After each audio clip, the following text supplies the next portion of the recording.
Vamos lá, pessoal. Essa aula é bem curtinha, tá certo? Ele é mais simples, mas eu vou tentar deixar sempre bem explicado para vocês entenderem aqui. Já estamos chegando na parte de reações adversas, tá certo? O que acontece? Existem alguns contrastes que eles são limitados para alguns pacientes. Por quê? Questões de alergias, tá certo? As suas composições, às vezes, têm umas características importantes, tá certo? Que se nosso corpo identificar, vai causar uma sequela ou um agravamento de imediato muito grande, que são as reações alérgicas, tá certo? O sulfato de bário, um dos tipos de contrastes, que ele é administrado em via oral, eles são uns contrastes que praticamente a gente não ouve falar de reações alérgicas, tá certo? É, uma das principais características devido a isso é porque o sulfato de bário ele não é 100% absorvido pelo corpo. Ele é administrado em via oral, ele faz todo aquele percurso como se fosse de alimentação, mas pela a sua característica da molécula, o seu corpo não absorve.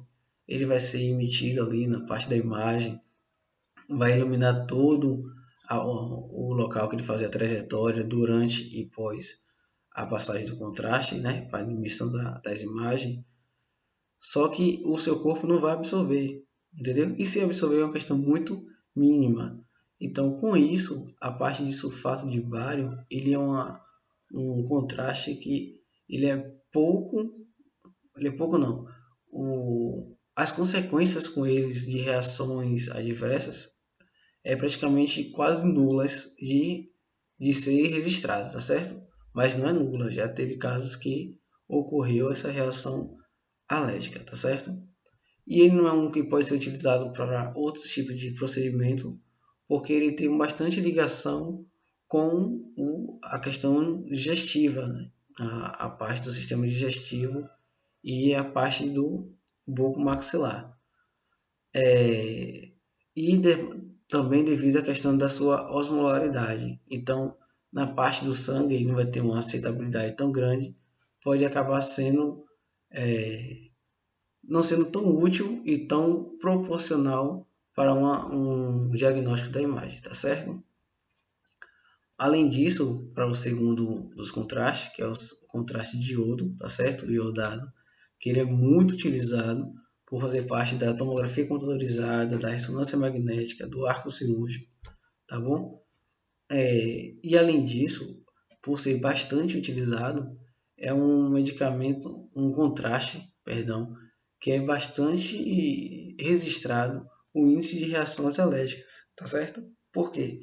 Porque a sua composição, o próprio nome já diz, iodo.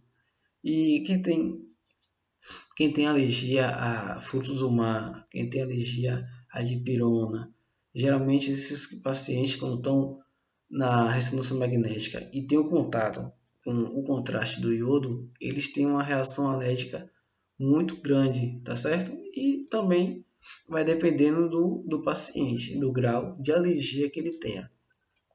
Ele pode variar de apenas náusea, de vômito, ou ânsia de vômito, é, calor pelo corpo, coceiras, inchaços nos membros ou na mão, do olho, tá certo? E até algumas reações alérgicas, desde brando para moderada ou até chegando a grave, tá certo? Mas com tudo isso, tá bom? O seu índice de reações alérgicas chega a ser de 0,01%, tá certo? Você vê que não é grande quantidade, mas vamos dizer que a cada 100 pessoas que faziam o exame, né, uma pessoa pode correr esse risco de ter a alergia.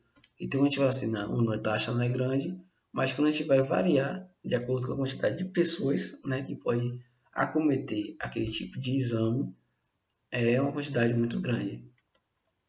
Um exemplo de para vocês, tipo, no período que eu estava trabalhando na parte do IF, o que acontece? Questão de pelve, praticamente era todos os dias, tinha 6, 7 pessoas que estavam fazendo exame de pelve.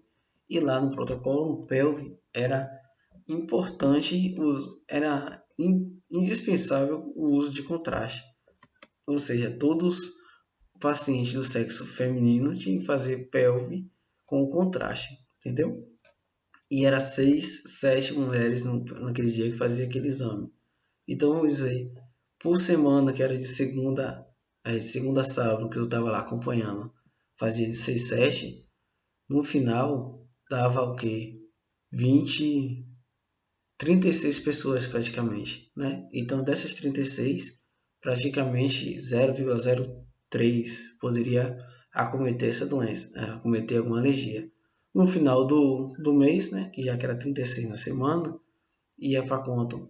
A gente acaba tendo 4, vai 2, 142 pessoas. Dessas 142 pessoas, né, aí já pode ser o quê?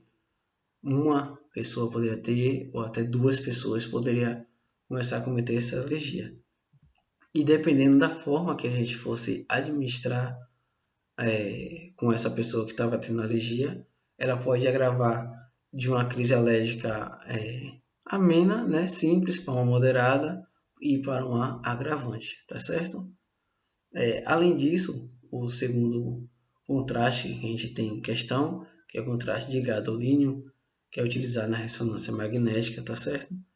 Ele não tem nenhuma questão de alergia assim 100% registrada, tá certo? Não é descartável essa questão de alergia. Mas um critério muito importante para todo paciente que for acometido com ressonância magnética, com contraste de gadolínio, é ele aparecer no dia do exame com um exame atualizado, tá certo?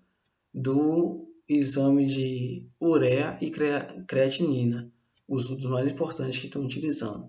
Em algumas instituições já começam a pedir a taxa de filtração glomerular, também conhecido como exame de clearance, tá certo? Ele vai fazer a filtração glomerular do rim para saber a quantidade que os filtros, tá certo? Dos rins conseguem filtrar a creatinina por minuto. Então, com isso, dá uma taxa de margem de segurança para saber se aquele paciente pode ser acometido ao exame com o contraste do gadolínio, tá ok? Em algumas instituições, se você não levar um exame atualizado desses três, ou principalmente da ureia e da creatinina, você não faz o exame, tá certo? É um protocolo padrão que não pode ser dispensável de jeito nenhum, tá ok?